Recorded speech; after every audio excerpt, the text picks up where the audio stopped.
बिस्मिल्लाहिर्रहमानिर्रहीम। अस्सलामु अलैकुम। मैं हूँ राबेल ज़हरा, आपकी उर्दू की मौल्लिमा। आज हम पढ़ने जा रहे हैं वतनियत में से हवालदार लालक जान शहीद। आगे बढ़ने से पहले हम एक सरगर्मी की तरफ चलते हैं। स्कूल की तरफ से अपने साथियों के साथ आपने कौन सा यादगार सफ़र किया, आप कब गए, आप कहाँ गए और आपने सफ़र के दौरान कौन कौन सी यादगार शरारतें की। वीडियो को रोकिए और जवाब दीजिए। जी, आगे बढ़ते हैं। अपने स्कूल में मुनक्किद होने वाली किसी तकरीब का अहवाल मुख्तसरन बताएं या अपने सामने पेश आने वाले किसी हादसे का अहवाल मुख्तसरन बताएं। वीडियो को रोकिए और जवाब दीजिए। जी, आगे बढ़ते हैं। आज हम क्या सीखेंगे? कम अज कम 150 अल्फाज पर मुश्तमिल रुदाद लिख सकें। आज हम रुदाद लिखना सीखेंगे। जी, रुदाद नवीसी के लुग़वी मानी सरगुज़िश्त या माजरा के हैं। रू का मानी है चेहरा।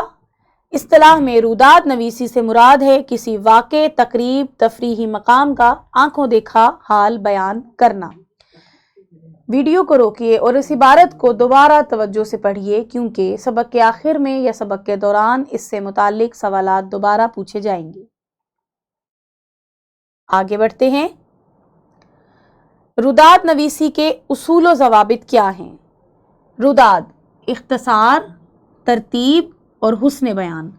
जब आप कोई आंखों देखा वाक़या बयान करें तो इतने दिलचस्प अंदाज में करें कि पढ़ने वाले को लगे गोया वो खुद वहाँ मौजूद है और वो सब कुछ देख रहा है। लेकिन अगर आप उस वाक़े के बयान करते वक्त उसमें ज़्यादा तफसीलात शामिल करेंगे तो वाक़े में से दिलचस्पी का अंसर ख़त्म हो जाएगा।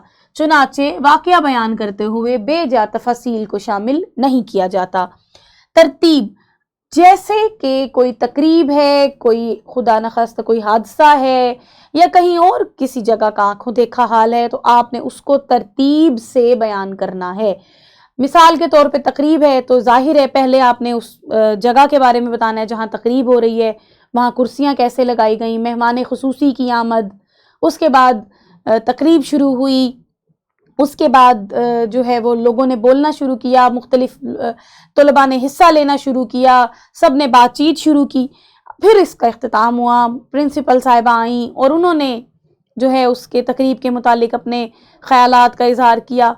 ये एक बनती है तरतीब। अगर आप ये कहें कि तकरीब का आगाज़ हुआ और खुदा हाफिज़ के कलमात के लिए या तकरीब को जो है वो तकरीब की तारीफ़ के लिए या हिस्सादारों की तारीफ़ के लिए मेहमान खुसूसी स्टेज पर तशरीफ़ लाए, उसके बाद आप तिलावत और तो फिर तरतीब नहीं रहेगी।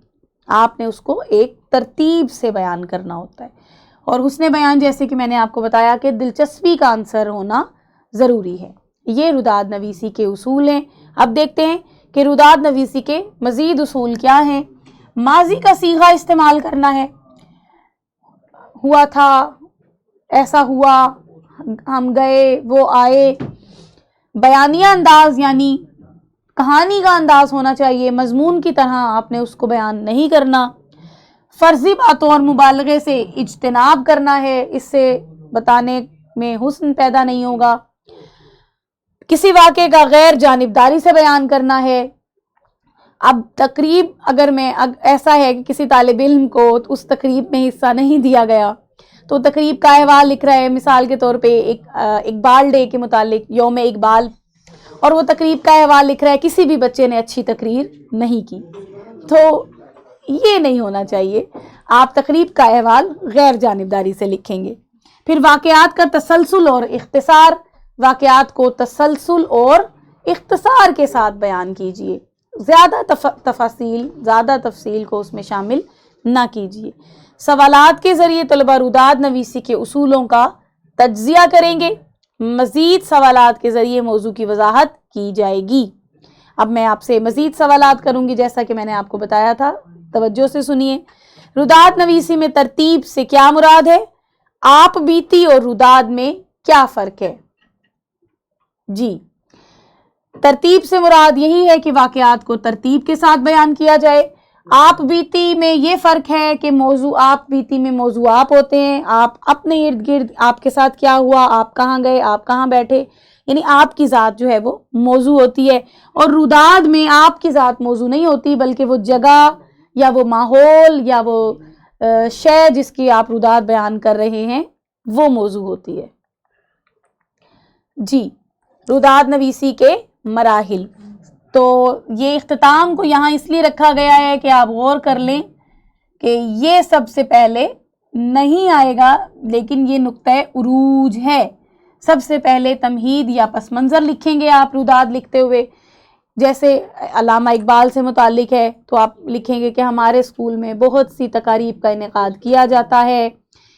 اسی سلسلے میں ہمارے اسکول میں علامہ اقبال کی روح کو خراج تحسین پیش کرنے کے لیے یوم اقبال کا انعقاد کیا گیا. پھر آپ تقریب کا منظر بتائیں گے کہ مہمانوں کے لیے تمام کرسیاں لگ چکی تھیں، طلباء اور طالبات کے لیے نشستوں کا انتظام موجود تھا، اسٹیج کو اقبال کی تصاویر اور اشعار سے سجا دیا گیا تھا.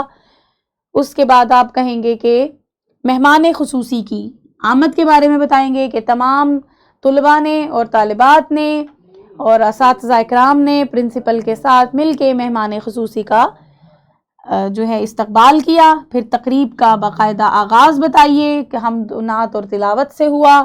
پھر میزبانی کے فرائض کس نے سر انجام دیے ان کے بارے میں بھی کچھ بتائیے.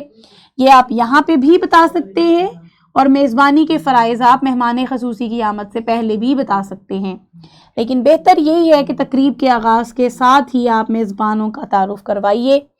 پھر اقبال کے موضوع پر طلباء کی تقاریر کے بارے میں بتائیے. علامہ اقبال کی نظمیں پڑھی بچوں نے اور جو ہے وہ مجمع نے بہت داد دی، شرکائے مجلس نے بہت داد دی. پھر پرنسپل صاحبہ کا خطاب، آپ لوگوں کو جتنے بھی شرکاء تھے اس کے مجلس کے ان کو داد و تحسین سے نوازا اور مہمان خصوصی کی آمد پر ان کا شکریہ ادا کیا.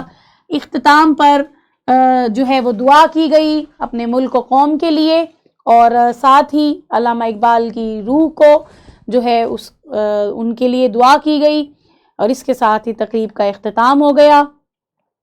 تقریب کے اختتام پر اگر وہ اسکول کی ہے تو ظاہر ہے آپ اس میں قومی ترانے کو بھی شامل کر سکتے ہیں. تقریب کا آنکھوں دیکھا حال لکھتے ہوئے کن مراحل کو مد نظر رکھا جاتا ہے؟ ترتیب سے لکھیں اور ویڈیو کو روکیے اور پہلے تقریب کے مراحل لکھیے. جی آگے بڑھتے ہیں. تقریب کا آنکھوں دیکھا حال لکھتے ہوئے واقعات اور تفاصیل کو کیسے بیان کیا جاتا ہے؟ بہت ڈیٹیل میں تفصیل کے ساتھ بیان کیا جاتا ہے یا مختصراً؟ جی ہاں، مختصراً بیان کیا جاتا ہے. آگے بڑھتے ہیں. اب طلباء کو کیا کیا جائے گا؟ گروہوں میں تقسیم کیا جائے گا اور روداد نویسی کے اصول اور مراحل کو مد نظر رکھتے ہوئے ہر گروہ دیے گئے عنوان پر تبادلہ خیال کرے گا اور پھر روداد تحریر کرے گا. آپ کی درسی کتاب سے یہ لیا گیا ہے کہ اپنے اسکول میں منعقد ہونے والی بزم ادب کی روداد لکھیں جو کم از کم 150 الفاظ پر مشتمل ہو. گھر کا کام آپ کا یہ ہے کہ آپ روداد نویسی کے اصول و ضوابط اور مراحل کی دہرائی کریں گے. یقیناً آپ کو روداد نویسی کے اصول و ضوابط اور اس کے مراحل سمجھ میں آ گئے ہوں گے. اگر آپ اصول و ضوابط اور مراحل کو مد نظر رکھیں گے تو آپ کسی بھی موضوع پر روداد تحریر کر سکتے ہیں. آئندہ ملاقات ہوگی. شکریہ.